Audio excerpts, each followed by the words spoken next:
আরে আবার কাকে মামাকে শুট করছো?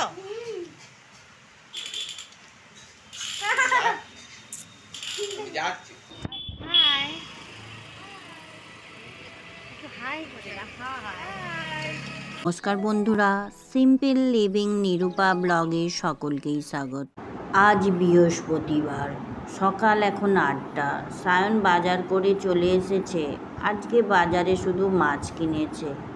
আজকে ওর স্কুল ছুটি রামনবমী উপলক্ষে। বাজার করে এসে ওর এতটাই জল তেষ্টা পেয়েছে যে ওকে বললাম গ্লাসে করে খা, না ও জল গড়িয়েই এই বোতলে করে ঢকঢক করে অতটা জল খেয়ে নিল। আর বাজার করে এসেছে তো আমি একটু পটল, আলু, ঢ্যাঁড়স দিয়ে মাছের ঝোল করব আর ভাত করব। আর এই দেখুন মাছটা এই রকম কিনেছে। কিনতে পেরেছে কি মাছটা আপনারা একটু কমেন্টে জানাবেন। ও তো কখনো কেনেনি, ওর বাবাই সব বাজার করে, আর আমিও কোনো দিন করিনি। যেহেতু ওর বাবা থাকে না তাই আমাদেরকে একটু আধটু বাজার করতে হচ্ছে। ওর বাবা গ্রাম থেকে সব আনাজ নিয়ে আসে। আর এদিকে দেখুন কথা বলতে বলতে মাছও ভাজা হয়ে গেছে, পটল ভাজা হয়ে গেছে, এদিকে ঢ্যাঁড়সও ভাজা হয়ে গেছে। এবার ঝোলটা করে খাওয়া দাওয়া করে নেব। খাওয়া দাওয়া হয়ে গেছে, এখন বাজে বিকাল 5টা। আমরা একটু সায়নের মেজ পিসির বাড়ি যাব। ওর বাবা আরও রবিবার গিয়েছিল সেজ পিসির বাড়ি, কিন্তু মেজ পিসির বাড়ি যাওয়া হয় না। সেই জন্য আজকে আমি আর ওই সায়ন যাব, যেহেতু ছুটি আছে। এই যে আমিও বেরিয়ে পড়েছি যাবার জন্য। এবার সব ঘরে চাবি চাবলা দিয়ে দিই, তাহলে চলুন বেরিয়ে পড়ি। টোটোতে উঠে পড়েছি। আর টোটোতে যেতে যেতে এই যে এই গলি ওই গলি দেখে শুধু বাবু বলছে এই পিসির বাড়ি, ওই পিসির বাড়ি, দিদির বাড়ি। এখানে আমাদের প্রচুর আত্মীয় জ্ঞাতি সবাই থাকে জানেন। কার বাড়ি যাব আর কার বাড়ি যাব না বলুন তো। এখন তো আছি, যাব একদিন করে সবার বাড়িতেই। কথা বলতে বলতে তো এসে পৌঁছে গেছি। আর একটু মিষ্টিও নিয়ে নিয়েছি, রসগোল্লা, যেহেতু ভালোবাসে সেই জন্য। আর সায়ন দরজায় কলিং বেল বাজিয়ে দাঁড়িয়ে আছে। এটা ওর মৌদিদি দরজা খুলে দিল। চলো, এই তো গাছগুলো বেঁচে আছে বলছে বাঁচিনি, কষ্ট করে বাঁচিয়ে রেখেছি এই আর কি। বাড়িতে এসে দেখি এই ফুচকেগুলো ঘুমাচ্ছে জানেন। এবার ওর মা জোর করে তুলে দিয়েছে পরীকে। আমি একে পরী বলে ডাকি। এর নাম আয়হেলি আর ওর বোনের নাম সহেলি। আমি একে পরী বলি আর ছোটোটাকে এঞ্জেল বলি। আমার নামগুলো দেয়া কি খুব খারাপ হয়েছে আপনারা কমেন্টে জানাবেন। আর এই যে এখন তো মামার সঙ্গে খুব একটা ভাব হয়নি, এবার ভাব হলে দেখবেন শুধু কীরকম মস্তি করতে পারে। আর ছোটোটা তো প্রথমে দেখেই কাঁদতে শুরু করবে, তারপরে আবার ভাব জমাবে। এদিকে আমার এই যে মেজ ননদ বসে বসে এখন ভাইপোর সঙ্গে খুব মজা করছে আর গল্প করছে। কত কী যে গল্প হচ্ছে আপনাদেরকে কি বলবো। অনেক রকম গল্প হচ্ছে, অনেক কিছু। এবার দিদিও খুব গল্প করছে। এবার যেই বাড়িতে ছিল দিদিরা সেই বাড়ির গল্প করছে। কত রকম গল্প থাকে বলুন অনেক দিন পর দেখা হলে। বিশেষ করে বাপের বাড়ির লোক দেখলে তো মেয়েদের গল্প আর শেষই হয় না। আমার এই মেজ ননদ এতটাই মজার যে আপনার দিন কিভাবে কেটে যাবে আপনি বুঝতেও পারবেন না। এত মজা করতে পারে, লোককে আনন্দ দিতে পারে, নিজেও আনন্দে থাকতে পারে। যাই হোক, এরকম হাসি খুশি মানুষ খুবই প্রয়োজন। তবে রেগে গেলে কিন্তু খুবই রেগে যান, সেটাও কিন্তু একটা ভাবার বিষয় জানেন। এই যে দেখতে পাচ্ছেন কত হাসাচ্ছে জানেন সায়নকে, হাসিয়ে হাসিয়ে পুরো পেট ব্যথা করে দেবে। আর আমাকেও জিজ্ঞাসা করছে আমি কেমন আছি না আছি। তারপর হচ্ছে তোমার কবে বাপের বাড়ি যাব। আর আমাদের বাড়িতেই তো একটা অনুষ্ঠান বাড়ি আছে অন্নপ্রাশনের, সেই জন্য এখান থেকে তো আমার ননদরা আমরা সবাই মিলেই যাব। সেই দিনটার কথাও আমরা বলছি। দেখুন সায়ন হেসে হেসে যেমন কুটি কুটি খাচ্ছে। আর এই দেখুন এই যে সেই এঞ্জেল, ও প্রথমটা তো মামাকে দেখে খুব একদম ঘাবড়ে গিয়েছিল। তারপরে এবার মস্তিটা চালু হবে।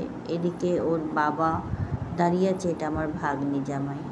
আর এই যে পরি মামাকে কত কিছু দেখাবে বলে এ ঘর থেকে ও ঘরে নিয়ে গেছে।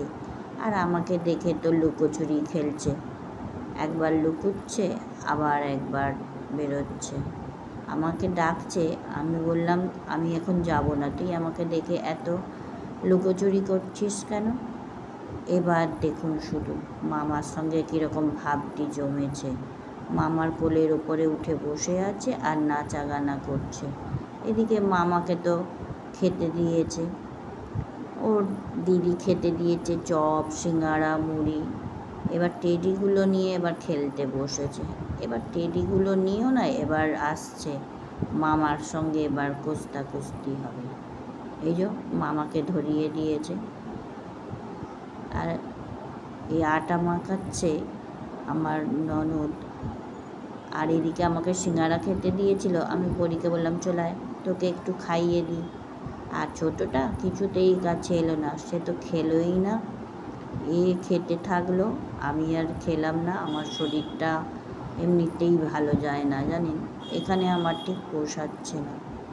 আর এই যে মুড়ির ডিপে নিয়ে বসেছে,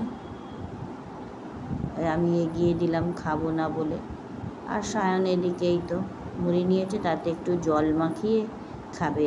আর আমার এই যে ননদ, সেও ওই আমার ভাগ্নি জামাইয়ের জন্য মুড়ি মাখিয়ে দিচ্ছে চপ আর সিঙ্গারা দিয়ে। চপটা ভীষণ গরম। বাহ পরি, তোকে কত কাজ গড়ালো দেখ। জল ভরে ফিল্টারে। ও বাবা রে, ফিল্টার থেকে বোতলে জল ভরে। এখনো বাসন দুপুরের নাকি? হ্যাঁ খাওয়ার বাসন। কি এটা কি থোড় রান্না করছে নাকি? কোথায়? না না, ওটা লাউ খেতে রেখেছে মা। এখানে একটা পাখা লাগিয়ে দিলে হতো। বাবা কি করবে বলো, পাখাটা লাগিয়ে দিলে হতো। এখানে একটা পাখা লেগে আছে। এই তো আটা মা হয়ে গেছে। এখন কি রান্না করছো? এই তো ওরকম খাবার নিয়ে যাবে। না না, আলু কিসের সিটি মারলে বলো? আলু মৌ আলুর দম আর রুটি আনতে বলেছিল, আমি আলুর দম নিইনি, দুটো রুটি নিয়েছিলাম। হ্যাঁ, কাকে মারবে? মারো। ও বাবা, করো। আরে এরকম না। বাবা রে, আবার কাকে? মামাকে শুট করছো?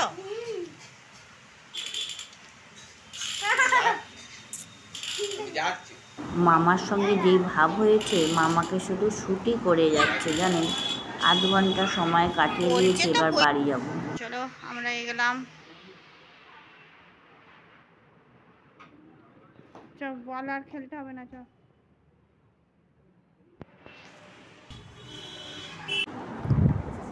এই যে ওপারে দাঁড়িয়ে রয়েছে আমার এই যে ভাগ্নি জামাই, নাম অনুপম, ও ডিউটি বেরোচ্ছে।